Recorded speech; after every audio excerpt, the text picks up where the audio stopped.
I don't know. It's something about feeling like you're not done. It's something about feeling like there's unfinished business, or just feeling like you didn't see something all the way through, you know? I think also, though, too, I'm stubborn. I like to finish on my terms, you know? And I think just going through the injury and the transfers and all the years sitting and overseas, I think I just wanted to finish on my terms. You're a dreamer. You got something you believe in. And that's a rare thing these days. Dreamer. What's up, everybody? Welcome to another episode of Dreamer Talks, where I sit down with people that are living their dream and operating in excellence. Today, I have the honor of sitting with one of my favorite human beings, Isis Young. I really appreciate you for allowing me to be here to speak with you. I know it's not easy to get in touch with you. You're awesome. Why? You know that? It's not easy to get in touch with me. Listen, you're busy, which is a good thing. And my phone lives on Do Not Disturb as well. You know, I'm honored to be here, though. I'm obviously a longtime friend of yours. Have seen you start this from the ground up, and so to be here with you and you interviewing me is very exciting. I feel like I'm in for a treat. Well, I love talking with people that are doing amazing things, and you're doing some really cool things. And we'll get to all of that in a second. But I want to start off with just, how do you define success? Good question. I would say for me, success is me living out God's purpose for me and using my gifts and abilities to glorify Him. It is really the simplest version that I think. I think when I feel successful, when I feel like I'm on the right path in life, I'm doing what I'm supposed to be doing, it's that I'm aligned with Christ. I'm aligned with what He wants for me to do. I'm aligned with my passions. And I'm also serving others. I think every single time I feel like I've reached some level of success in some way, shape, or form, whether it's winning a game or getting an award or interviewing someone really cool, I always just feel like I served others in some capacity. And so I would say that's my layered definition of I really like that, just because there's so much purpose in that, right? Like, I talk to a lot of my clients, stuff like that, and I talk to them about how their purpose has nothing to do with them, how it has everything to do with other people, right? And so for you to hear you basically express how to you success has to do with, one, what God has for you, right? God's purpose for you. But even in that, you thoroughly enjoy serving other people, right? And so with what you do, like, tell everybody, I kind of know already, but I'm really excited for people to hear your story. Just how do you operate in that every single day, right? So talk to us about what God's purpose is for you, your passion does. How are you serving people right now? Yeah, it's loaded. It's layered. It is. It's loaded and it's layered. So start with just the first thing. What came first, and then we'll build. Okay. What came first? So I'm a professional athlete. I'm a professional basketball player. I play overseas. I've played in Germany and Greece so far. Getting ready to go back. I loved Greece. If you haven't been, please go. I felt like I cheated the journey by playing professional basketball on an island and like walking across and seeing whatever sea that was open up. Them Instagram story pictures were. Oh my goodness! It was. I was like telling everybody like, how, people text you, how are you? I'm like, I'm great. Like, I'm actually great on this beach. I'm a professional athlete, so. Gifts and abilities. Was blessed with two parents who really believed in my ability as the oldest child, and so they put a lot into me to be able to be successful and to do that. And so it's an amazing feeling to go and play a sport and to make money and to literally do what you love and be able to do that and support yourself. So I would say that's the first layer, and using my gifts and abilities to glorify God. It took me a long time in my journey, I think, to find a level and a space where I was playing basketball for God and then for me, and not for everything else. I think sometimes we get so caught up in our sport. When you play at a high level, you play to win, you play to prove others wrong. But when I really fell in love with the game when I was overseas, I just realized, like, I'm just playing for me, and I'm just playing for God. I'm just playing to glorify Him. So that was a beautiful journey that I came to recently, only going into my second year playing overseas. The second thing I do is I work as a sports broadcaster. So I work as a color commentator for WNBA this past season. I work as a college basketball color commentator. I'm also a host. I host my own show called The Icebox, where this would kind of be the setting, but I would be asking you questions. And so I think just, again, using my gifts and abilities, really trying to tell other stories. Be relatable, getting to know others and networking and constantly building relationships. I think any job I've ever had has come from a relationship first, and my skill sets and experiences second. And so it's been huge for me, I think, to be able to play basketball at a high level and then turn around and call basketball games that are at a high level. And I enjoy it. And I think I think service is what you do. Like on the court, I'm a point guard / shooting guard, right? A lot of the time you're serving your bigs the basketball underneath, the rim. Hopefully they make the layup, but if they don't, it's fine. I had to learn that. It's fine. No, I wouldn't be me if I didn't just say that. Listen, it's pain when they don't, but you gotta still keep them involved. You gotta get them their shots. Yeah. That's good. And then in terms of broadcasting, just serving others, I think one of the best things I've seen along my journey right now is just being a role model to other Black women that are in college basketball that want to broadcast afterwards, and them understand that you don't have to wait. Like I started this broadcasting journey in school. While I was in college getting degrees, I started becoming a freelance sports broadcaster. And so I think just being the role model for them, and like, you don't have to wait until you graduate and you have nothing else to do. You can do it right now, and you can build your career right now along with playing your sport. Yeah, I want to dig into that a little bit though, because your two things that you do, right, as a basketball player and then as a sports broadcaster, and then you say like your purpose is rooted in serving people. And I think for most people, right, when they hear those two titles, they don't necessarily think of those roles as like, oh, that's a way to serve other people, right? So tell me a little bit more about that. Like, how are you able to serve people as a basketball player, and how are you serving people? And you mentioned a little bit as a sports broadcaster, but kind of lay the foundation for that in terms of how are you really serving people as you're a professional athlete, as you're also a sports broadcaster. Yeah, I think so. So I think one of the ways that you can serve others, you can inspire them. You can, God puts mountains in your way to show others that they can be moved, and so I think that is a way of serving others through your testimony and through your story, which is why we're talking about it. But I think as a basketball player, I branched into so many different things, right? I've started training younger girls who look like me and who want to get to a level where I am. I constantly share my story and let them know how I got there and what work did I put in and different things like that. That is a level of service to them, saying, I'm an outlet. Use me as somebody who has taken this path and taken this journey, and hopefully if you use me, yours can be a little bit cleaner than mine was, right? Because nothing comes without a couple bumps and bruises. Absolutely. And so, I would say as a professional athlete that, and I think also too, being on a team professionally, understanding that everyone around you is playing to make money and they take it to a level that is more serious than you've ever seen the game played before. You have a service to them to also come with that every single day, to know that you can't take off days because other people are depending on their check as well. As yours, some more than others as well, So I think that, and then I also think just serving God, I think just understanding again, like I really believe in using my gifts and abilities to serve Him. And so I feel like I would do a disservice, if I didn't train others, if I didn't act as a role model, if I didn't help teammates. But honestly, if I didn't play the sport that I'm capable of playing at a high level, That's so powerful. Like that, I want to pause. Like that's so powerful, and I say that because like that's just something that's bigger than you, right? Like, because again, you talked about serving others, and that's important, right? You want to serve others. We're put here to help other people, to connect other people, to empower other people, inspire other people. Great stuff.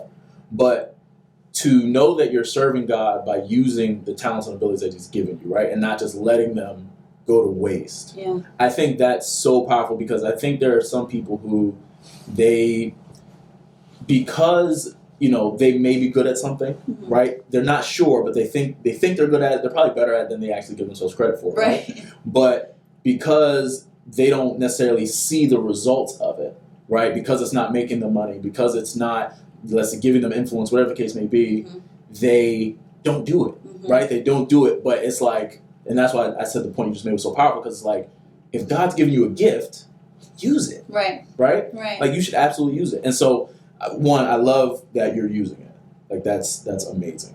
And now, go tell me a little bit. I'm sorry to cut you off. No, that's just a big point. Talk about on the broadcasting side. So you're serving others. You mentioned how you're talking to younger women that want to go into, or I'm sorry, younger Black women that want to enter the broadcasting space, and basically you teaching them and mentoring them so that way they're not going through the same bumps and bruises as you did. How are you able to do that? What are tell me a little bit about those conversations. Yeah, I think one of the reasons I got into broadcasting and thought I could make it a experience and a lifestyle for me is because I saw other Black women on TV doing it. I've met the Jamel Hills, I met the LaChina Robinsons, LaChina Robinson, my dear mentor, and I met her at one of my games.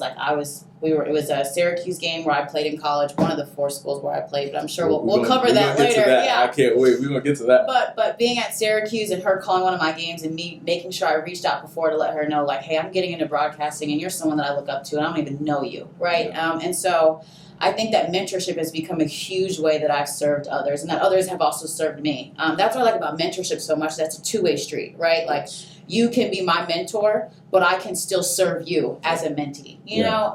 And so I feel like I've thought about actually starting like a mentorship program for young broadcasters that want to get into it, in just terms of, not that I'm at any way or shape established or proven, but the fact that I'm still young and going through that process, I think would be really helpful to give that current feedback, right? Mm-hmm. So it's not, a journey that I've gone through 20 years ago and now I'm on ESPN and everything is good. Like, it's a current journey that I'm going through right now. But yeah, I just think mentorship, the other day I started recently like a media training program where I train high school and college athletes on how to interact with the media, how to handle live interviews. And I went and did it with a college, Manhattan College. And one of the girls came up to me afterwards and said, I want to be you. Like, I want to be able to broadcast while I'm in school and then graduate and play professionally. Yeah. And so it warmed my heart, absolutely. But what I thought was, like, I now have to serve you. Mm-hmm. Like, I now have to make sure that I reach out to you because you said that and reached out to me, you know? Yeah. And so I think that's one of the ways in which God sometimes lets you know you're doing exactly what you're supposed to be doing. Right. You're using your gifts and your talents to serve others and to glorify me. And so I want you to go and bless someone else's life and share your story. So I really think through mentorship, I've just constantly been, trying to be a light, I think, to the younger girls or younger women that want to get into it. And just let them know, like, you don't have to finish school first and then start a career. You can start a career while in school. Yeah. And so that's been one of the ways. That's amazing. Like, so for me, I really identify with that because as a results coach for people, right, that is a level of mentorship, right? And I think... Yeah, you mentor me all the time. Oh, no, I come to Trey with all my problems. Listen, but I mean, you said it perfectly in the sense of it's a two-way street, right? Because for one, as a results coach, if I'm talking to you, right, and I'm saying, hey, you can do it, here's what you need to do A, B, C, D, right? But you don't do it, then it's like, all right, well, you ain't about to look at me like I did you wrong, like you did yourself a disservice, right? But it is a two-way street when, you're able to go to somebody that, even if they're not light years ahead of you, right, they're at least ahead of you. Mm-hmm. And you're able to get information that you didn't have otherwise, that, again, right, to what you said earlier, it allows you to not go through the bumps and bruises. And you're basically able to fast track yourself, right? But on the flip side, as the person that is doing the mentoring, like, there is a sense of gratification that comes when you're able to, I guess, steer somebody away from, let's say, a disastrous situation that you may have dealt with. And it's not necessarily disastrous, but, a hardship. Yeah. Where it's like, hey, I did that, and this is what happened, so here's what you should do. Yeah. And they do it, and it works out for them like you wish it did for you, right? Like, that is, for me, like, one of the greatest feelings in the world. Mm-hmm. Just when, a client or whoever comes to me, hey, I did what you said, and like, oh, it's perfect, I feel great. And I'm like, man, I remember when I was going through it. And but I'm glad, right? Yeah. So I want to go back a little bit. I want to go back because you're doing all these amazing things, right? Playing basketball, you're serving, right? You're serving your teammates. You're serving even, younger people that I know are looking up to you as a professional athlete. As a broadcaster, you're doing these amazing things, right? And it's not like you're just doing like some low-level broadcasting. Like, you're doing high-level broadcasting. Like, to even speak to, get in connection with a LaChina or Jamel, like, that's high level, right? I want to go back in your mind, and I know it started with basketball, right? What was the starting point for basketball that really kind of set all of this in motion for you? In terms of becoming a professional athlete, or in terms of getting into broadcasting? Start with basketball, because I know it's all linked. Yeah. But for those of you that might not be as familiar with your story, I just want to go to the beginning. Yeah. Right. So I know that it starts with a love for basketball, right? Because obviously you don't become a professional athlete if you don't at some point love the game. Yeah. Right. So tell me a little bit about just your starting point, your journey to even get you to where you are at today. Yeah. So I'm from Berlin, New Jersey, small town in South Jersey. I'm the oldest of three. Both of my parents played high school basketball. Mom played in college at a local D3 school, had a good career. Dad was going to play in college and decided not to, focus on school, became an attorney. Shout out to you. I come from a family that is a sports family. Like, Facts. This is you hear sports families and then it's a sports family. I play professional basketball. My little brother Isaiah plays professional soccer over in Germany. I've had the chance to go to his games while I was playing professional basketball last year in Germany. One of the most beautiful experiences ever, like seeing your little brother live his dream. And so my little sister Imani plays college soccer at a D2 school. And so went to her game last week. So all growing up, it was all sports. Like weekends, we didn't do movie nights. You know, we didn't do skate parks. We were like, who's got a soccer tournament? Who's got a basketball tournament? Where are we going? Competing against each other in the front yard and backyard. I probably have my brother to thank for how passionate I am about sports. Because playing against your younger brother, who's only 2 years younger than you want to beat him every single time. Yeah. And there comes a point when I'm 15 and he's 13 and his body is getting a little bigger, and I'm like, I gotta use a little extra something to beat him. So Dad broke up many of heated battles one-on-one. But I gotta thank him for that. And so, you know, at a certain point in high school, I had to pick what sport I was going to be serious with. Like, I was a serious soccer player. I was on the state team. I broke records at my high school for goals scored. But I will say this on air. I did not love soccer. Like, I played because I was good, but I did not love it. Even to this day, I'm kind of like, I don't know how he does it, because it's just like, a lot of running. Yeah, you might touch the ball every 5 minutes. You may not. I just needed more action. And so I chose basketball. I got my first college offer in 8th grade. And I think that's when it became real. I think that's when it became a real thing that, you know, hey, money is somewhat on the line. Because you're 13, 8th grade, so you don't really understand the scope of it, you know. But for someone saying they want to pay for you to go to school for free was pretty great. And so you ask my parents, they'll tell you that was the plan. There was one day where my dad used to coach me in travel basketball. Ever tell you this story? My dad used to coach me in travel basketball, and I was going through the funk, is what I call it. Like, I just wasn't playing well. And he got mad at me. You know, he's like, I'm not going to come to your games if you're not going to play well and compete. I said, okay, don't come, because I quit. Don't worry about it. So I was like 12, and you know, I quit. So I'm thinking I'm bad. First time, you know me. So I'm thinking I'm bad, right? And I'm like, I quit. It's fine. So next day I wake up, I go to school, everything is cool, I come home, I'm like, I got nothing to do. Like, I'm going to sit and watch TV, put my feet up and chilling. And my dad comes, knocks on the door, and get ready for practice at 6:30. So I'm like, okay. So he closes the door, my brother walks in. I thought you quit. I thought I did too. And I went back to practice. And later, several years later, my mom retold this story to some friends. She was like, we had a plan. You know, and you weren't aware of it then and there, but we had a plan. And so, shout out to my parents for having a plan. I think I love that, because I think everyone needs, like, those people in your life. Like, for you, it was your parents, right? And you mentioned earlier how, like, you credit a lot of your current success to them. Right? But I'm certain going through it, like, the process of it, right? I love talking about process, because that's where success is really found. There was a lot of moments of tough love. And I'm certain that's probably one of many stories. But, like, you'd say to your dad, don't worry about it, I quit. Right? Where in your mind, your 13-year-old mind, like, I'm done. Like, right? Like, with your level of understanding and perspective, you're done.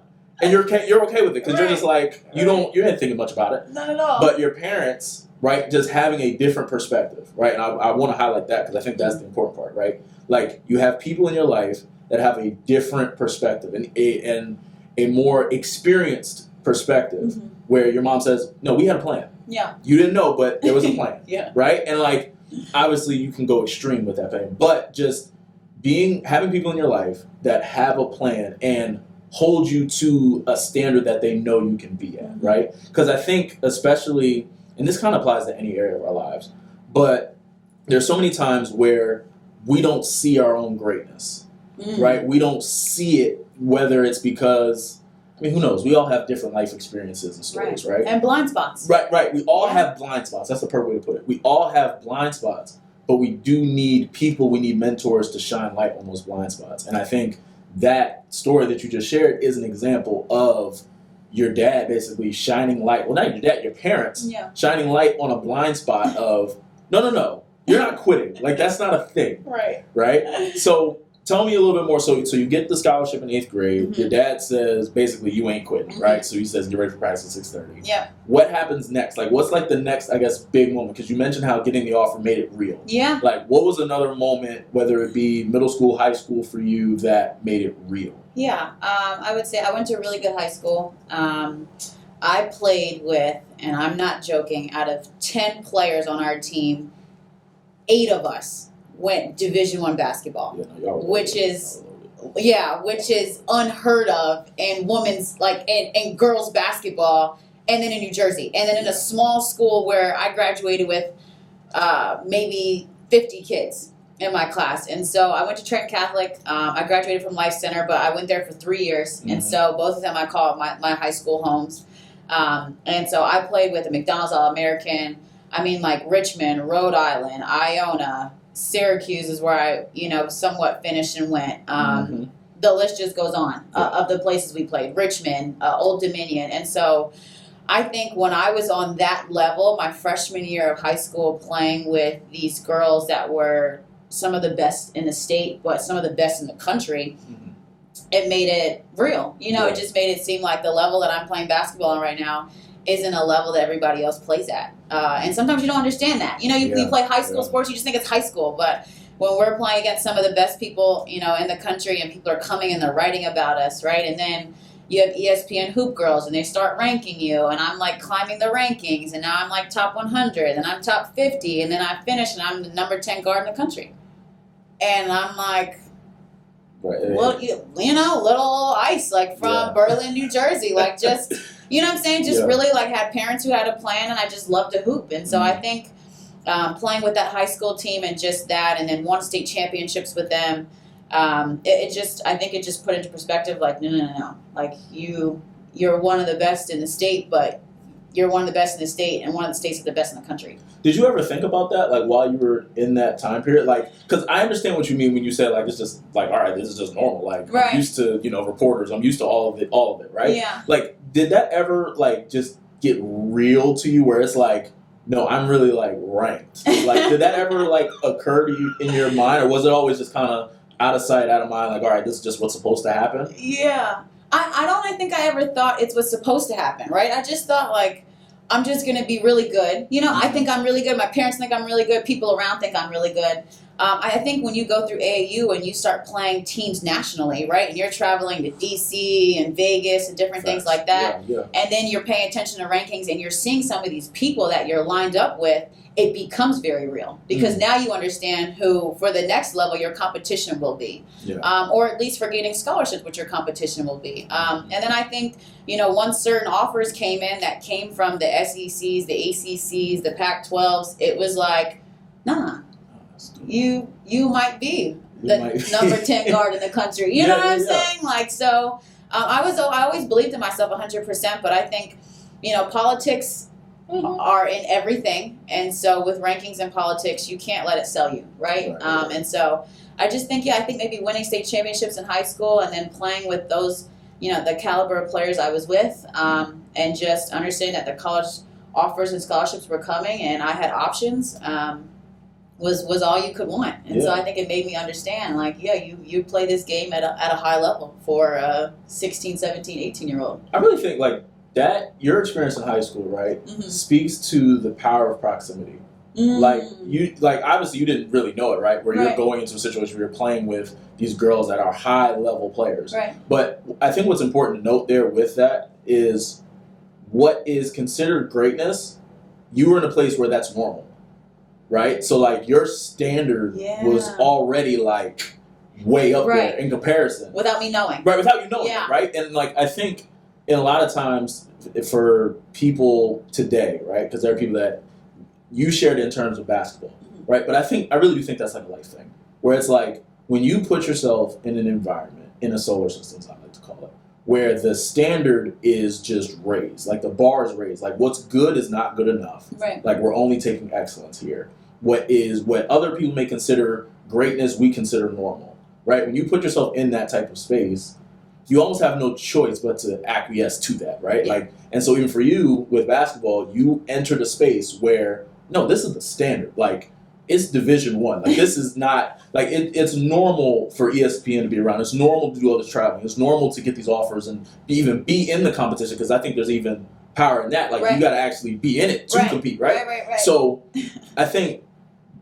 it all makes sense. Like, seeing where you are today, like, hearing you retell the story, right, of you were just around great people, right? Your parents, your siblings that, like you said, your brother helping you with that passion, right, to compete. And then you being in a situation where you're around high level players. So like you're basically equipped to do what you had to do. I've never looked at it like that till now.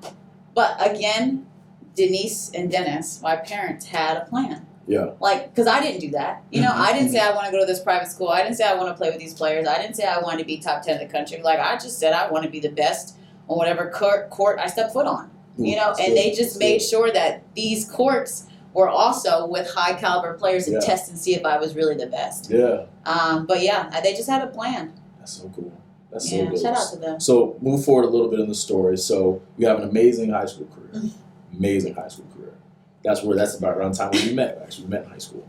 Now, good times. College. I want to talk about college because you have what I think is one of the most legendary, most lengthy college careers I think that ever exists. Yeah. So I laugh because I know the story. Yeah. So give us an overview of just your college career. Okay. And then we'll go into each one because I think from knowing you, like I know there are important lessons and things like that groomed you into what you are today from your school. So give us a broad overview of just your college career. Lengthy and legendary. I love it. I once tweeted this, and it was one of my more popular tweets. But I played college basketball for 7 years at 4 different universities and fought through 2 ACL surgeries to become a professional athlete. Word. Is mine. Yeah. All-encompassing. Yes. Now, where do I want to go with this? So I want to actually start before we even talk about the schools themselves. Here's what you learn. I want to talk about the ACL injuries, and I want to start there because those were, especially during a time where like the ACL injury was considered like the kiss of death. Yep. So again, anything that is worth having, you got to sacrifice for, right? It costs something, and so for you, I know that those ACL tears were like major, obstacles, right? Like those are major obstacles. Tell me a little bit about that experience, right? So you tear your ACL the first time, kind of what's going through your mind, like talk to me about that. Yeah, so I was a senior in high school at Life Center. It was my 17th game of the season, so pretty decent amount way into it. I never forget the game because it was like the saddest moment to get hurt because it didn't matter. Like we were down 6 in the game. It was probably like 3 seconds left. So I was just attempting kind of like a little half-court heave, and someone pushed me from behind, and I landed on my knee, fell awkwardly, and immediately felt like I know I'm in pain. So my parents were right there on the side, so they came over. I tried to like walk it off, couldn't. Next day, got the MRI. 2 days later, the results came. I never forget, I was sitting in my room. I was sitting in our TV room, like our guest room, watching TV. I'm icing the knee, and my dad comes in. He's like, I got good news. I'm like, okay. He's like, you tore your ACL. I obviously break down crying, right? I'm like 18 years old, 17, 18, like my world is over. Will I ever be the same? You can't even really process at that point what it was. Right. And then my dad said, it's only good news because everybody else is also going through it. And so you are not going to be the only one that has torn your ACL at this point and that has to recover. Right. And so got surgery. By that time, I was committed to University of Florida as a senior. Again, I was number 10 guard in the country as a senior. And so it was a lot that was supposed to be coming in the next year that was not going to come. So I started off my college career as a redshirt. I rehabbed. It took me a full 11 months to get cleared, a full 14 months to actually feel like myself. Like to actually feel like myself. I am a very shifty guard. I was a slasher, not afraid to get hit. But once you experience an injury like that and you have to learn how to walk again and run again, your brain also has to learn how to be fearless again. So it took 14 months for me to feel like I could do a spin move like my old self. And so that was tough. I mean, just, going to college, University of Florida, far from home, by myself. I have one relative that's somewhat nearby, and then I'm rehabbing a knee injury. And so that was definitely a tough year. I had to learn to not be okay. You know, I think I was always that person where it's like, I'm always good.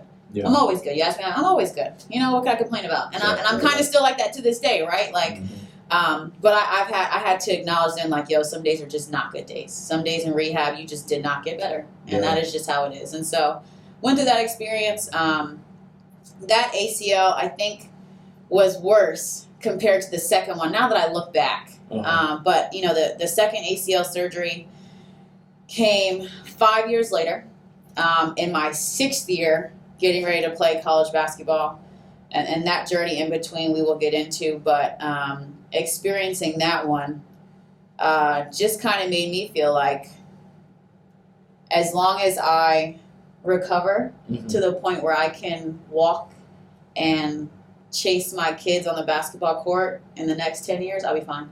Really? Like, I did not go through that rehab process for most of it thinking that I was going to. So your mind wasn't even on basketball. Yeah, no, I think, you know, I had finished my master's degree at Syracuse and studying broadcasting. So I had decided that that's what I wanted to do. I wanted the best degrees in the entire country for broadcasting. And so I had said I did that.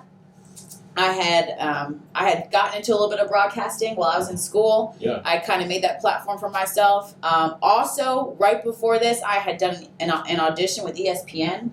I came to find out later that I would have had the job had I not decided to play college basketball and continue. And so I was good. I felt like, you know what? We tore again. It was the same knee. 5 years later, is in the first 2 weeks of practice when I was at my new school at Fordham, and was just kind of like, it's fine. You know, I'm in a 1-year master's program. I remember, you know, going to the doctor, and he cried. You know, it's bad when the doctor cries. When the doctor cried, Like, you know, you're supposed to be the solid rock. You know what I'm saying? Right. You come in here with facts, not emotion. You leave emotion to me. Facts. But the doctor teared up, and I was just like, he's like, I'm devastated for you. Like, I'm sorry. And so I'm tearing up, but I'm trying not to lose it because I actually was just trying to process. Like, I was like, what can we do? You know? Right. So he gave me an option to, like, play on the torn ACL and to rehab it. And he was like, you know, you're going to have to get full reconstructive surgery eventually. But if you at least want to finish out your college basketball career, you know, we can rehab it. You can try to play from January to March and see how it goes. And so I went home with all the options. And I went home, I took the train home, I cried on the train. I got in my room, I took out a piece of paper, I just wrote down all my options. I said, we can either not play at all, ever again, and we could go home today. Because I was like, I had a master's degree, so I didn't need the other one, right? I said, we can go home today. I said, we can stay in rehab, and we'll just see how it goes. I said, we could rehab like we want to play again. And I'm saying we, because I'm talking to, like, all the parts of me that are trying to process this. And then I think the last thing I said was, or we can try and play right now and do surgery later. And so I sat and I thought about it, and then I've got teammates coming to the door, giving me hugs, making sure I'm okay, because the coach had to tell them what happened. And so it's nothing worse than seeing people sad for you, you know, when you're just going through something that you just have to go through. So I texted my mom, and I was like, you know, I think I should just come home. You know, I was like, I don't really need this degree. And she said to me, it's so funny. She just was like, you made a commitment to the team. I was the only grad transfer on the team. I was the oldest person on the team. I was getting ready to become a captain. And I had really, you know, been a leader in my 2-3 weeks there. So she just was like, you made a commitment to the team. I think you should at least stay and rehab and stay on campus. You know, you can finish a degree. You know, moms love education. She's like, finish the degree, get an extra degree. Why not? I hear you, it's for free, so I got it. But she was like, made a commitment to the team. So I said, okay. So I went to rehab. I got the surgery. I went to rehab. I'm going to tell the whole truth here. I was probably the worst patient. Like, I'm 25 years old, hurt again, in school, really don't want to be here. The physical therapist came to me one day and was like, you know, I feel like you don't like me. Like, is it me? Do you need someone else? I said, no, it's not you. So I just don't want to be here. Yeah. Who wants to be rehabbing another knee surgery 5 years later, you know? Oof. Hold on. I want to touch you. I'm sorry. Because you're like, there's so much that I want to get into. You mentioned because it's a lot. Yeah, no, that's heavy. I want to get into what made you take the time for yourself to write down your options. Like, and the reason why I ask that is because, like, that's a crossroads. Yeah. Right? Like that. Like, I feel like that is like the athletic version of just a crossroads in life. Yeah. Right? Where you're just hit with a situation that is completely out of your control, a situation that sucks, a situation that doesn't feel good, a situation that happened already. Yeah. Right? So now you're just going through it again. So you know the road ahead. Right. And it's like, I guess, a version of rock bottom. Yeah. Right? A version. What was the thinking that said, let me write down my options? Like, and the reason why I'm speaking to that specifically is because I know that there are sometimes where us as humans, we're on, like, there are some people that would rather operate in their emotion rather than operate from a place of logic. Like, it's just easier to go to a place of emotion and make those decisions that way, right? And like, when you're in that type of situation, you're just like, well, I'm just leave. Like emotionally, I'm just leave. Like, I've been through this already. Like, I'm done. I have the degree. I'm good. Right. Like, but I think to make the decision on your part to just, okay, I'm going to go in my room. I'm going to cry if I got to cry. I'm going to write these options down and really evaluate them. Like, what made you write down your options? And like, I want to add more foundation why I'm asking the question. Because so often, right, us as humans, we're programmed to be emotional, right? We operate from emotion. We make decisions from a place of emotion. And when you're in a place of, crap, what the heck is going on? I'm in a situation that I have no control over. I'm in a situation that happened to me and everything like that. Like, our first reaction is, I'm just going to make a decision emotionally. And you go through this hard time, right? Second ACL. What in you says, what caused you to write down the options? I think writing them down helped me then visualize each possible scenario.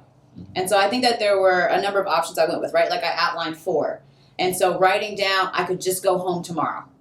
What does going home look like for me in the next year, right? Short term and long term, what does that look like? I'm going to stay here and I'm going to rehab. What does that look like? I'm going to try and play right now.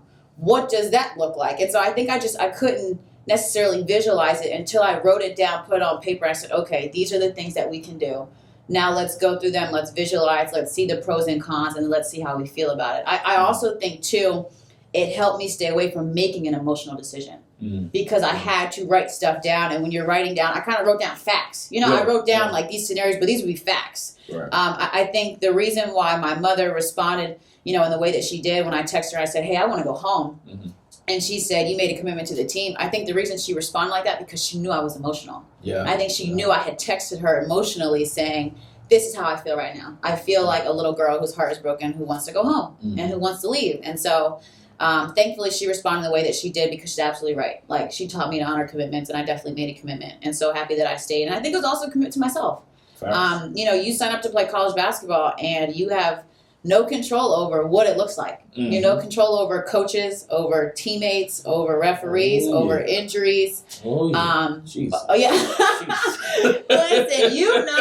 Oh, I know. You have zero control. And so I think I wrote down all of those things. I went through all of those things, and I ultimately decided, I'm going to honor my commitment. I'm going to be here for this team. I'm the oldest person on the team, and so I'm going to be here in terms of a leadership role. I'm going to be like a player coach when I can. I said I'm going to rehab my knee, and I said when I started, I'm going to rehab my knee so I can at least run after my kids. That's what I thought about. Like, in 10 years, I hope that I can play with my kids, or I'm teaching them basketball or whatever else. Again, like, I was 25, right? So that puts me at 35. And so that was a realistic thought for me, was like, I want to make sure that I can do that. I grew up watching my parents' endless summer leagues and going and watching my mom play in summer leagues. And one of my best memories was going and doing that with my siblings. And so I just was like, I hope my kids could watch me do something, but I got to be able to run in order to do something. So that was that. And I think just, too, what really started my broadcasting career was that year, was the fact that I was injured. And so I was in New York City. I was at Fordham University, and so I had a number of colleges around and a number of connections around where I could say, hey, can I come and broadcast your games? Mm-hmm. So I worked as a freelance sports broadcaster in college. I was getting my master's degree in media management from the business school at Fordham. I still was on the team, helping the team in any way that I could at practice or whatever with my voice, but I did ESPN Plus games for Fordham men's and women's basketball, which calling A10 men's basketball as a current college student is really cool to do. And as an analyst at that, right? And so I worked for Manhattan College. I did sideline for them. That was my first sideline opportunities, which were huge for me.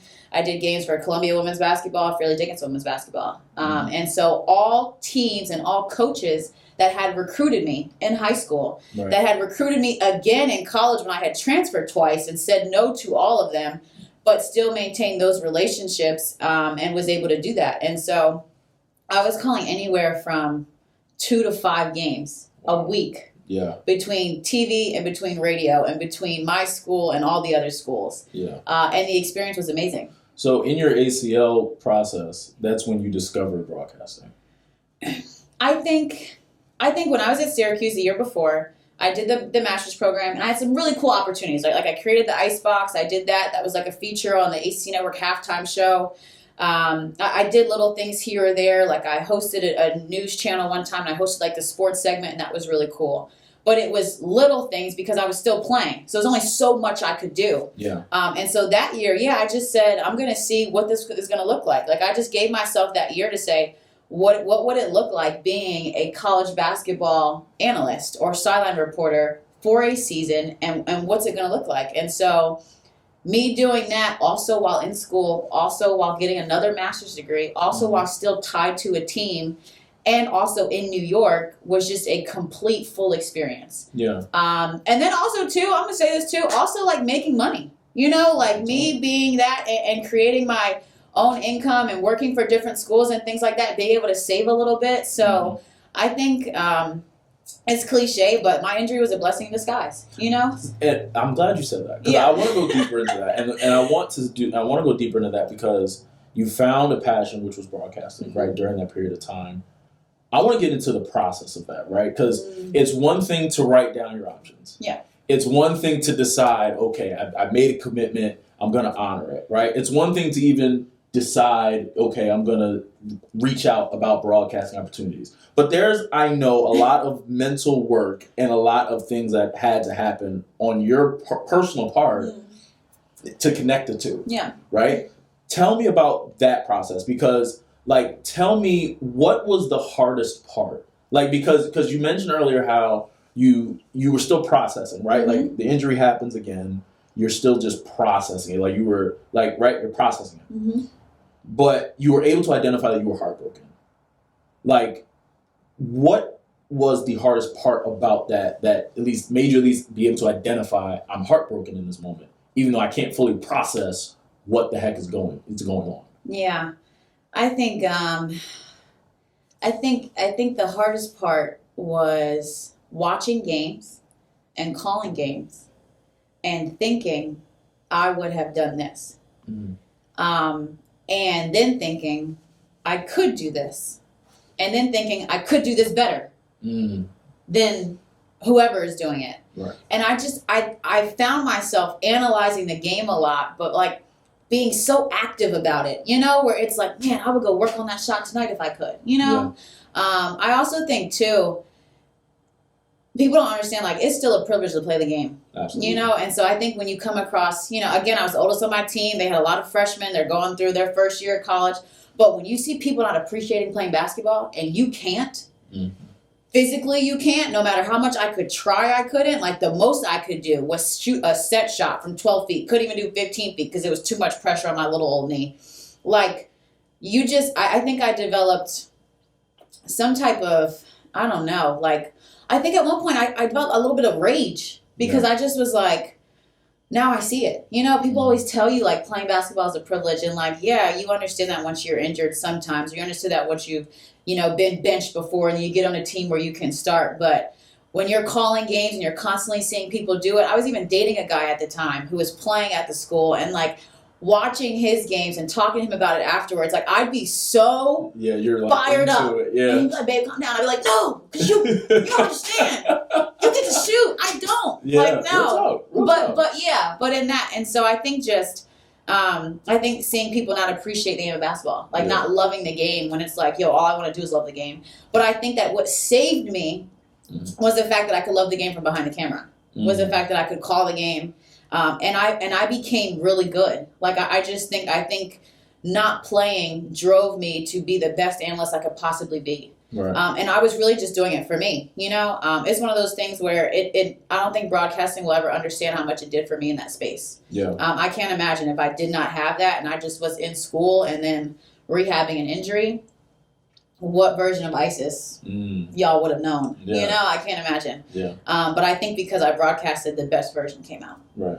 I think you put it perfectly because I think the best version of you came out. Right? Because I think I'm a firm believer that all of us already have greatness within us, right? We all have God's purpose within us. Like Amen. He's given us tools and abilities, right? As we mentioned earlier. And sometimes it does take those hard moments, right? Those tear jerker, that just why me type of moments to not only put us in position for something else, but to really show us a different perspective, right? Like how you said, your entire process, as you're even doing something new, right, that you enjoy, right, in broadcasting, gave you a whole new perspective on the game of basketball, right, to the point where now you fully appreciate the game, right? As you said, like it's a privilege to still be playing, right? And so now, because of what's, I guess, setback to the greatest comeback, cliche saying, but that setback now allowed you to have 2 lanes that you truly enjoy, that allows you to serve, right? That allows you to walk within your purpose and allows you to walk within your passions. And so I want to ask you, so you go through the surgeries. As a matter of fact, this is a good time for it. Give me the rundown. I know, but give everyone just the rundown of just the colleges. Give me the from start. I know University of Florida, finish. Like you went to 7 schools. Name them out. Okay, so 2014, I went to University of Florida. My first year, I redshirted for a knee injury. Second year, I played, but it was like freshman minutes. Didn't play much. Wanted to come back closer to home and find a different program. That was for me. So I transferred to Syracuse. One of the best decisions of my life has been going to Syracuse. I sat the first year at Syracuse, and so now I'm at the point where I've been in college for 3 years, but only have played 1. I played the next year, had a really good season. Really showed what I can do and play against some of the best guards in the country, and so I loved it. The next year I played, not as much, but then I was also in the master's program at Newhouse for broadcast and digital journalism. Fun fact, I was the only female basketball player that had ever gotten into the program to also do the program. And so that was really cool. I never forget, I cried when I got my acceptance letter. I was on the bus and I was like, oh my God, I got it. And everybody else was like, yeah. They saw it. Yeah, but I was like, oh my God, I got it. Because I knew it was going to change my life. I knew it was. And so I did that. And then I had a 6th year left of basketball to play because of the injury in the redshirt year. So I transferred to Fordham University. I went to the city. It was a AAU friend of mine that was on the team, so I really was excited to play with her. First 2 weeks of practice, I tore my ACL. So I'm now 25 in my 6th year of college, 2nd master's degree, 2nd ACL surgery. So I became my freelance sports broadcaster for a year. Loved that. And then midway through the year, when I kept analyzing games and I kept putting myself in games, I said, we've got to come back, Also, though, too, most people don't know this part about the story, but I also was in danger of not getting my leg fully straight while rehabbing, which for ACL surgeries is a must. And so my physical therapist came to me like, we might have to have surgery again if you don't get your leg straight within this certain amount of time. And I'm going to be completely honest with you. The only reason my leg wasn't straight is because I wasn't doing the rehab because I didn't want to do rehab because I didn't want to be there. And so it also got real for me, too, because I put myself in there, and he's like, I don't know what else to do. I don't know what other exercises to give you. And I said, it's not you. It's me. Let me be a woman and do what I need to do. And so after that, I kicked it into another gear and I decided I want to play again. And so I came back, rehabbed, I got cleared. I don't know why this lady gave me a shot. I don't. But in my 7th year of college at age 25, 2 ACL surgeries. My coach at Siena, Allie Jack, she gave me a scholarship to play at Siena. The only grad transfer ever in that. So I slightly have made a lot of like firsts in history. Yeah, like, it's a lot of firsts. It's definitely a lot of firsts in this lengthy, legendary career. And so I went to Siena. Then COVID comes. So I'm like, oh my God, I can't catch a break. Lord. But it's fine. So COVID's here. My senior year, y'all. Yeah. I'm I think the second oldest player in the NCAA playing. I'm one of only 2 people to ever do a 7th year. I finished and I lead the MAC in scoring. It was a really good year for me. We played 14 or 15 games, a lot of them back-to-back because of COVID. But I did well. I tested my knee out and it worked. And so my only motivation to play at Siena was to get a resume to go overseas. Mm-hmm. I had felt like after the second ACL surgery that no one would have given me the job. And so did that, left Siena. I was in the middle of my MBA, which my mother would love if I go back and finish. That's not in my plans. Same. Don't tell her. I know. You talk to Denise and tell her like, yo. But yeah, so I middle of my MBA, and then I got a job in Germany, and I was overseas last year. And then in the middle of that, I went to Greece and played and came back home. And so, and then this past summer I worked for the Connecticut Sun, WNBA, and I was their color commentator. So I got that job while I was overseas. Yeah. The most random thing, like someone DM'd me from Syracuse, a Newhouse alum, was like, "Hey, can we chat?" And I'm like, "Yeah, sure. I don't know what it's about, but sure." And he's like, "They're looking for an analyst. I've seen your work. Would you like to do it?" And the only thing I thought about was the work that he saw was the work that I did while I was out with that second ACL surgery. Mm-hmm. And a lot of the jobs and things that I've gotten have come from me working that year. Yeah. And so I'm just so thankful that I decided to stay and to work and I didn't go home because I don't know what I would have done. Yeah. Wait, because hold on, because you're saying, oh my God, this is why I love your story. What makes you, like, I want to talk about what makes you decide to keep going through stuff? Yet. Oh, like, I know. Like, because that takes guts. Like, oh my God, like, I could cry. Like, it takes guts to just go through what you've been through, right? 2 ACLs, just the works, right? Yeah.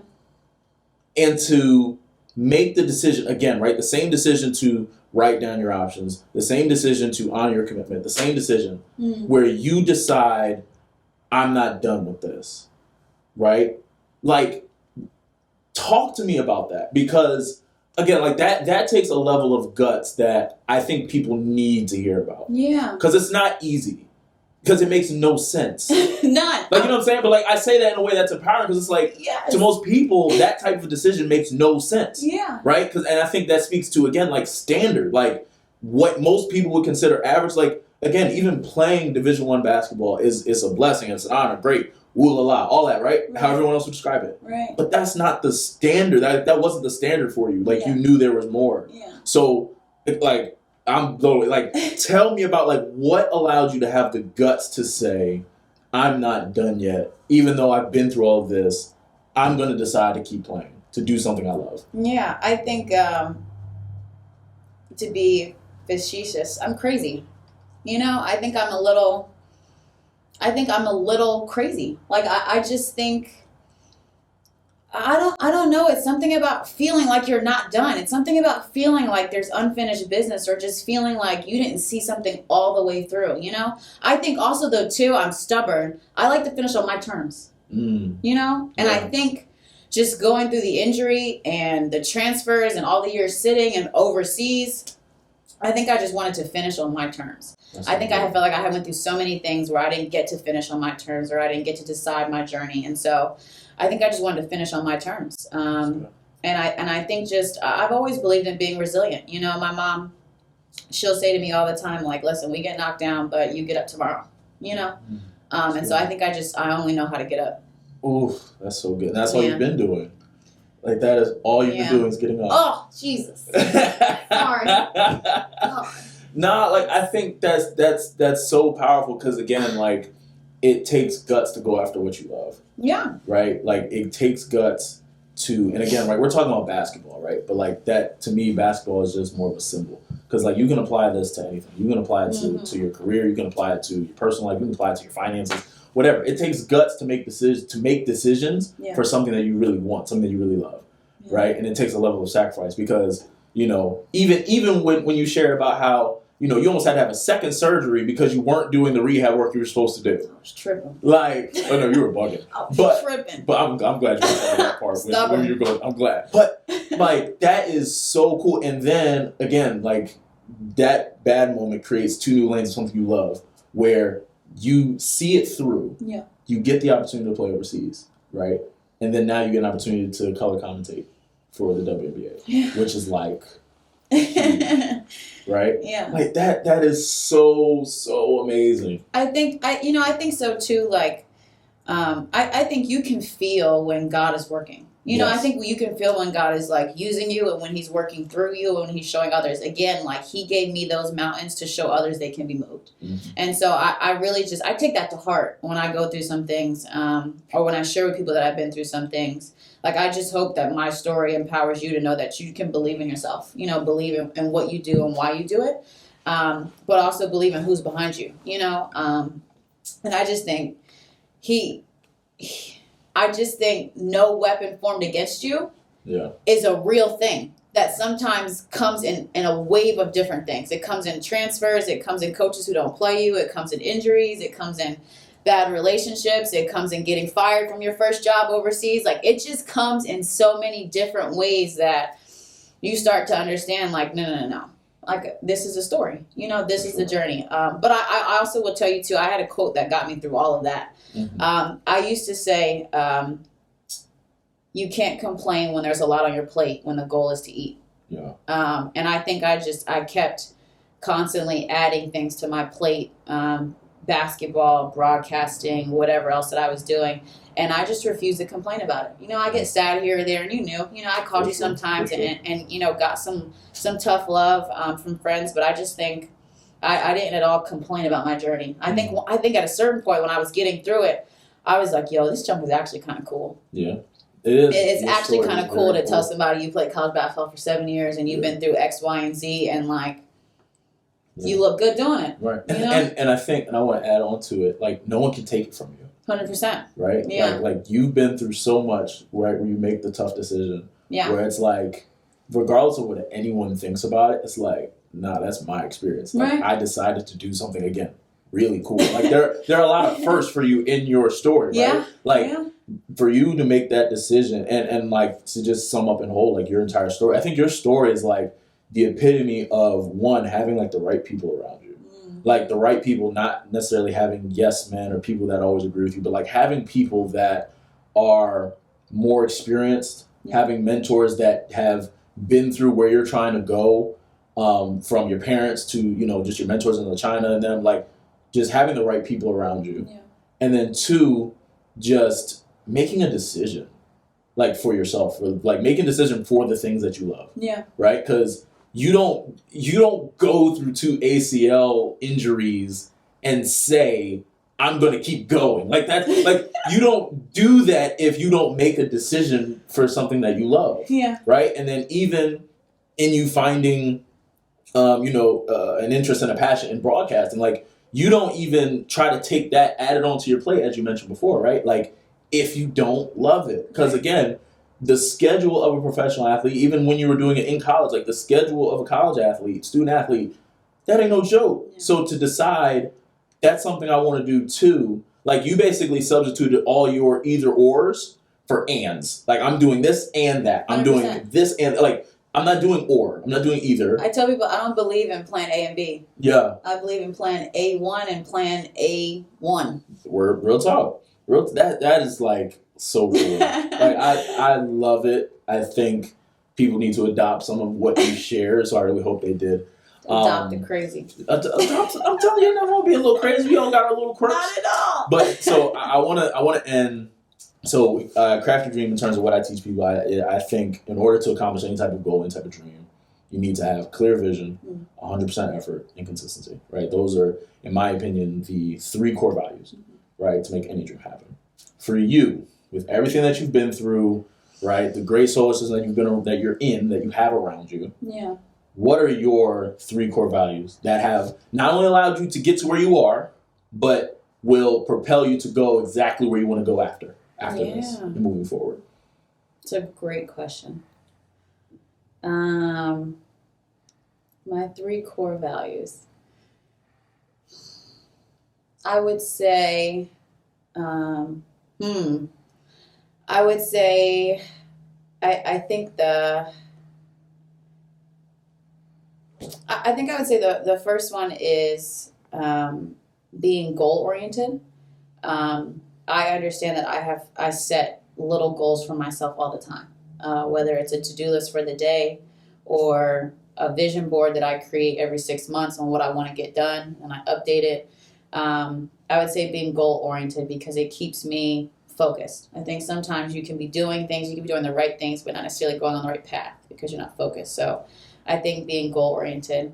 I think for me a core value is trusting God's plan. You know, I think a lot of my story, I spent a lot of days angry at that man. You know, I think for what I was going through and felt like I didn't deserve it. But it's not about what you deserve, it's about where he has placed you. Yeah. As one of my good friends says. So I think staying faithful and trusting his plan, core values. And then I think a big one for me, something that one of my core values is I think nurturing relationships. I would not be where I am without the people, you know, that have gotten me everywhere, from my support system to my mentors, to those that have also done me wrong, you know, and showed me different ways to rise above, right? Like when they go low, we go high type thing. Shout out to Michelle.